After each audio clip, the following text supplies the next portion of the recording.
Joining me now, Sure. Tom Dupree, former Deputy Assistant Attorney General under President George W. Bush. Tom, it's good to see you tonight.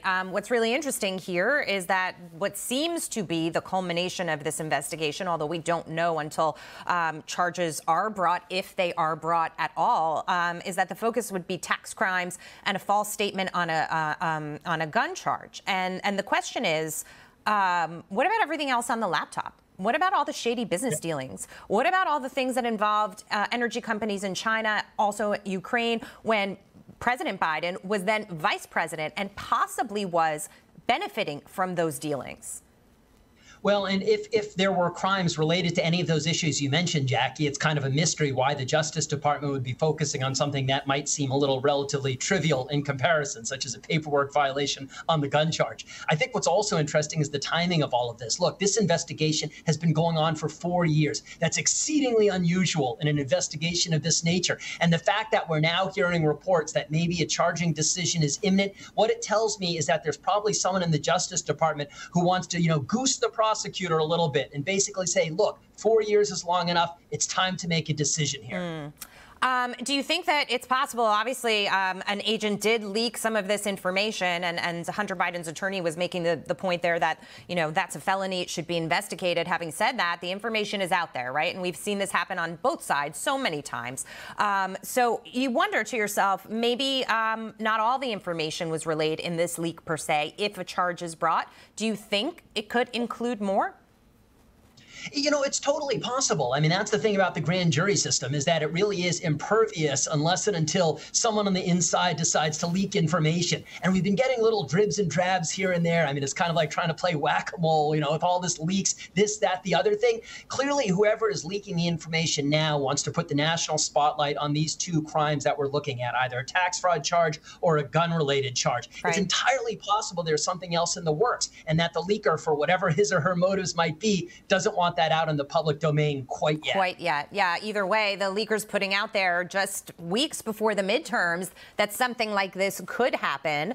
Having said that, there's a great article in the New York Post that talks about the double-edged sword with respect to the false statement, the gun charge, right? On the application to purchase the firearm, the question was asked if he had ever been addicted or was a drug user, and so the interpretation is that, he lied and he said that he hadn't been to be able to get the firearm.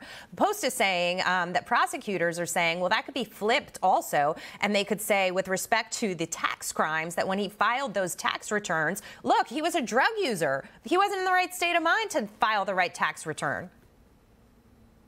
Yeah, I got to say this. I am all for creative arguments by defense lawyers, but at the same time, this one to me seems a little beyond the pale. In other words, it's one thing to say I was under the influence of drugs if you're defending, say, I don't know, an assault charge, right? Like I was under the influence of the drugs I just took. Right. But tax fraud's a little different, right? In other words, this would be a crime that potentially would extend over a period of years if he's not reporting and paying money on his taxes. And there, it's a little harder to say, look, I was under the influence of drugs for a 4-year period, so you can't hold me responsible. I don't know. I'll believe it when I see it. I would agree with you. I think it's a little bit of a stretch. In the last minute that we have together, let's talk about how this plays out. It was a 4-year investigation. It culminated in this grand jury investigation. And so now it seems we might get charges. We would still be waiting for that.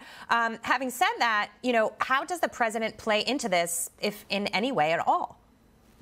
Yeah, well, it's obviously an exceedingly dicey situation. And at least, for public perception, the president is doing everything he can just to distance himself from this. David reported earlier about how President Biden kept President Trump's U.S. attorney in place in Delaware to avoid any allegations of political impropriety. Yeah. I think the other interesting fact is, what does the Justice Department do if it has to make a charging decision in the run-up to the fall elections? Normally, you wouldn't bring a politically charged case right before an election. However, Biden's son is not currently an elected official, hasn't been in the past. He's not a candidate. So it's not clear that rule would apply here. They may have free reign to charge him if they see fit before the election. For some voters, it might just be enough to see some gratification that Hunter Biden did do something wrong, even if it wasn't exactly what they were looking for. And they might kind of think that, had this information been released, had not been suppressed by the social media companies before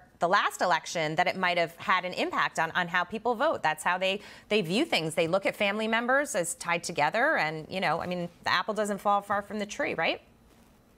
Yeah, look, I just hope that the Justice Department calls this one fair and square, right? We have a system of equal justice under law, no special treatment for people because they're related to powerful officials. We don't know what the evidence is, but I hope and I trust that the prosecutors looking at the evidence will make whatever the right, fair call is and apply the rule of law equally. Okay. And when they do, if those charges are brought, we will bring you back, Tom, to break it all down for us. Thank you so much.